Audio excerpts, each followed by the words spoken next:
Ruby Ahluwalia, former senior bureaucrat and founder and chairperson of Sanjeevani Life Beyond Cancer, to please join us on the dais as our moderator for the panel discussion for the evening.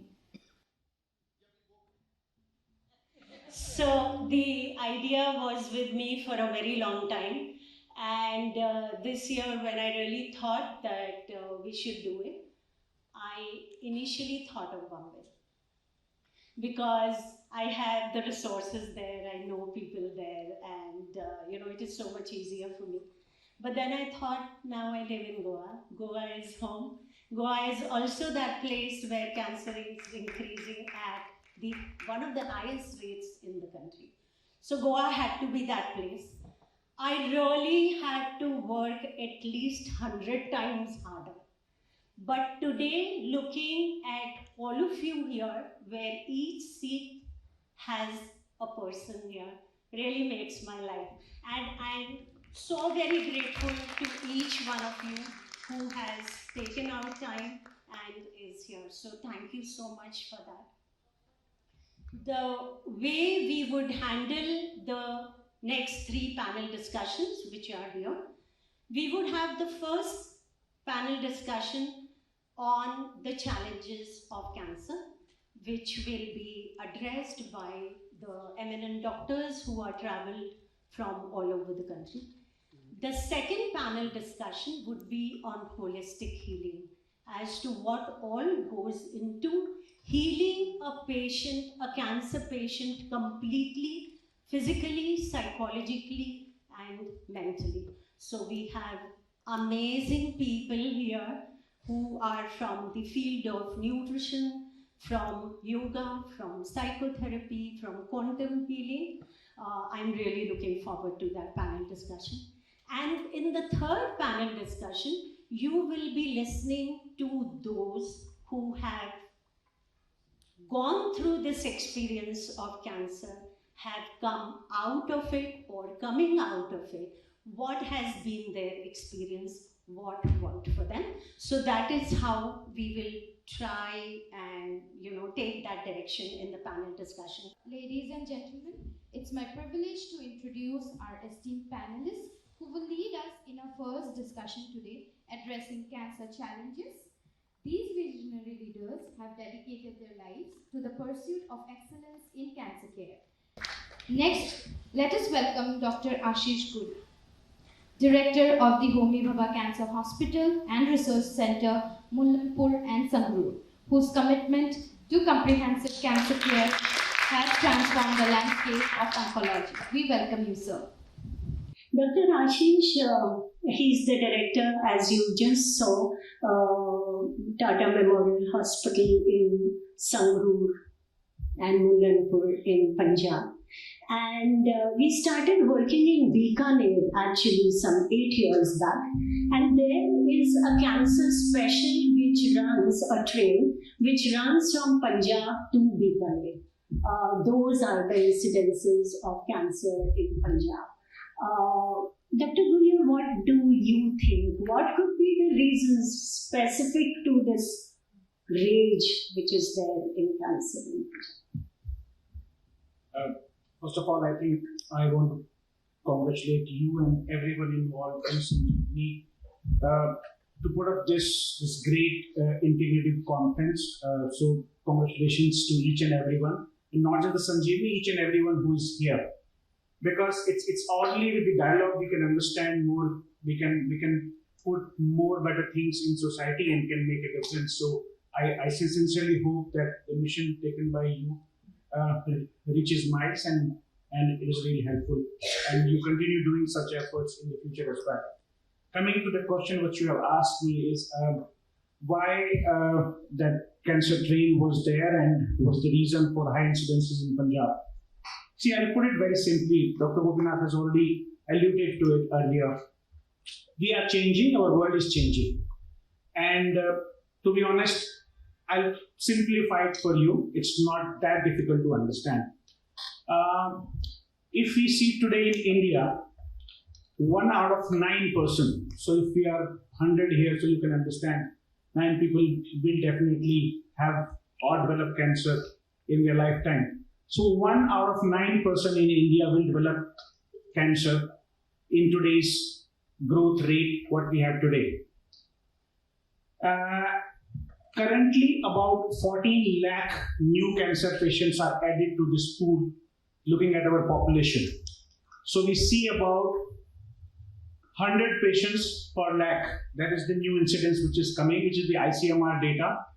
We've also contributed to it, as Ruby ji was telling, that we take care of 2 hospitals. One is in New Chandigarh, which is near PGI, and another one is in Sangrur, which is about 140 kilometers from this institute. We run cancer registries, and these cancer registries have contributed to this data as well. So 14 lakh new patients are added every year in India to the cancer pool. If you see the distribution of these cancers across India, broadly you divide them into rural areas, semi-rural or semi-urban, how you pronounce it, and urban areas. And then I'll give you an analogy and look at it how it is in the Western world. In rural areas, the incidence is about 45 to 50 patients per 1 lakh of population. And if you look at the urban areas, it goes up to 135 to 140 people getting these cancer per 1 lakh population. And Indian average is about 95 to 100. So what is so different in these areas? Before I answer that, look at the Western world. In Europe and US, it's about 250 per lakh population. So clear cut, we know that urbanization, which is happening in India, causing increased incidence of cancer. Now, is that the only reason? I think affluence, what people have. So Punjab, if you visit, if you have gone there, when you travel even through the interiors of Punjab, every single village has the same facility, the same kind of food, the same kind of affluence available even in the interiors. So if you look at Punjab, if you look at Chandigarh, if you look at the Western Haryana, most of these areas are already developed. So that's why we see a relative increase in the incidence of cancer. But what we are forgetting is that you are looking at entire urbanized population. And if you compare that data, the data says that there is no difference, there is no real increase in cancer in Punjab, which was related to pesticides and other things. So we did that study and we proved that there is not a stark difference in Punjab. It is just the affluence and the urbanization of entire Punjab that has led to all this. Why urbanization causes all this? It's all about our habits, what we eat. Along with that, as the urbanization happening, the way we deal with our life is different. Like Dr. Vani said, the breast cancer incidence is much higher in urban population because our sisters, our colleagues, wives, mothers, we understand that in urban population they need to work. They dedicated more time for their career. They have children having at a later age. Food habits are not very great. There are some additional habits of alcohol and smoking. Sitting work in the office leads to obesity. So all these factors which comes as a part of urbanization leads to increase in the cancer.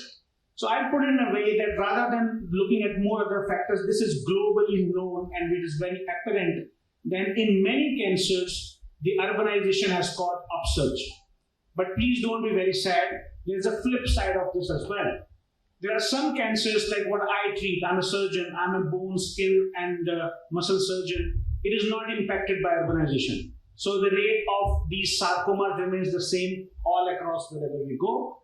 And the better side is, as we're talking about cervical cancer, where the hygiene is the main cause. So in India, the incidence of cervical cancer in women is decreasing because earlier, हमारी माताएं बहनें जो rural areas में हैं इन areas में there were no facility to take bath in proper areas. They were taking baths in ponds and the rivers and the lakes. There was no sulabh shauchalayas. So everything is really contributing in a nice way so that our women, the main supporting a person of the family gets her privacy, she gets proper hygiene, which leads to decrease in cervical cancer. So I think these are the factors, the environmental factors, which is changing the paradigm of cancers, which we have seen over the last decade or so.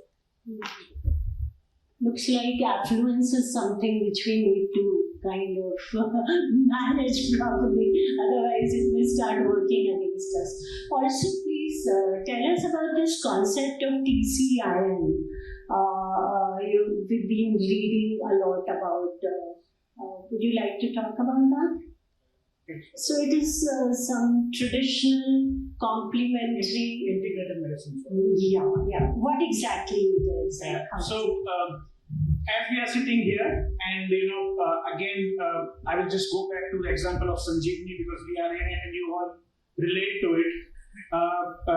When I was in TMH, we used to interact with Sanjeevani team, but it was I was a clinician, a surgeon, so the interaction was limited, and I was not aware of the entire spectrum. But as you see here today in the presentation, the entire spectrum, it is all the components which entails to a holistic cancer care. So we as surgeons, medical oncologists, radiation oncologists, we try to give the allopathic trend of the treatment, which is globally the standard of care and which has been proved by various trials with the evidence. But there are many things which we don't understand. The biggest example is what we discussed, the stress. So there are some tangential or apparent factors which we can actually see. Stress है, आपको gastritis होगा, आपको stomach cancer हो सकता है, But there are a lot of intangible things which we don't see, which we cannot correlate directly to the happening of the cancer. So we don't know.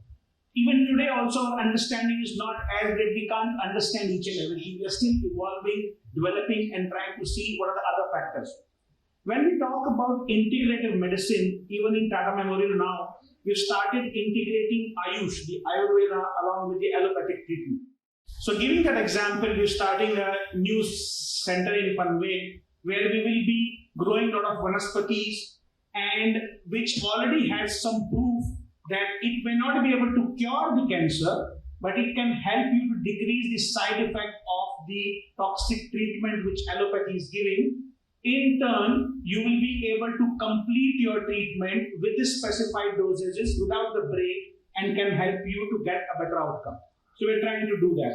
Similarly, in Punjab also, with Punjab government, we are trying to again create one more herbarium where we will be growing these vanaspatis, because the vanaspati which can grow in Sahyadris will be different from what we can grow in Himalayas. So we are trying to integrate that and we have MOUs with the various agriculture universities there. Same way we did studies on yoga. I think Dr. Vani will explain more because she was a part of the team with Dr. Badwe, where we shown that with yoga, your immunity increases, your mental quotient of how you approach the disease, how you take the treatment, it becomes better, and the same treatment is taken in a better way. So there are multiple other factors which we don't understand today, but I think today we are in a very dynamic time where these things will slowly integrate. And maybe over the next 5, 7 to 10 years of the time, how we look at the treatment of a breast cancer or a sarcoma cancer, we will so how we treat it like a disease management group where we have a radiologist, pathologist, surgeon, medical oncologist. We will also be having an expert who will be an integrative medicine expert who will see how the psychological help can come, how the yoga can help, how the Ayurveda can be implemented into it. And we'll have a bigger and more holistic team to understand. So beautiful, so beautiful.